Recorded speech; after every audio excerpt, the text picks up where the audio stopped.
সুন্নাহ। সুন্নাহ কার কাছে চেনেন? আল্লাহ নবীর কথা, আল্লাহ নবীর কাজ, আল্লাহ নবীর অনুমোদন, এটাকে বলা হয় সুন্নাহ। বলুন সুবহানাল্লাহ। সাহাবীদের কথা, সাহাবীদের কাজ, সাহাবীদের অনুমোদন, এটাও সুন্নাত। বলুন সুবহানাল্লাহ।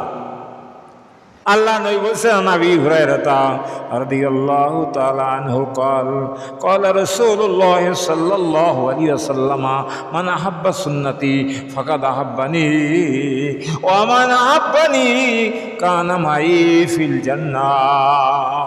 যে ব্যক্তি আমার একটি সুন্নাতকে ভালোবাসলো, সালাম দেওয়া কাজ সুন্নাত, রসুলের সুন্নাত। রসুল সালাম দিতেন, আগে সালাম দিতেন রসুল। আনাস বলছেন, আমি আল্লাহ নবীর বাড়িতে 10 বছর চাকরগিরি করেছি। আমার বয়স তখন মাত্র 10 বছর, কিন্তু আমি কোনো দিনও আগে আল্লাহ নবীকে সালাম দিতে পারি নাই, বরং রসুল আমাকে আগে সালাম দিতেন। বলুন সুবহান।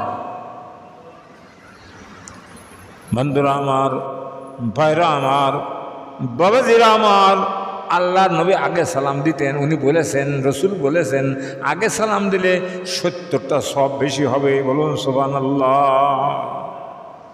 আমরা আগে সালাম দিতে চাই না, কারণ কি জানেন? আমাদের ভিতরে একটু রিয়া আছে, অহংকার আছে। আমি হাজী সাহেব, আমি মৌলানা সাহেব, আমি অধ্যাপক সাহেব, আমি ডাক্তার সাহেব, আমি উকিল সাহেব, আমি মসজিদে ইমাম সাহেব, আমি আগে সালাম দেবো।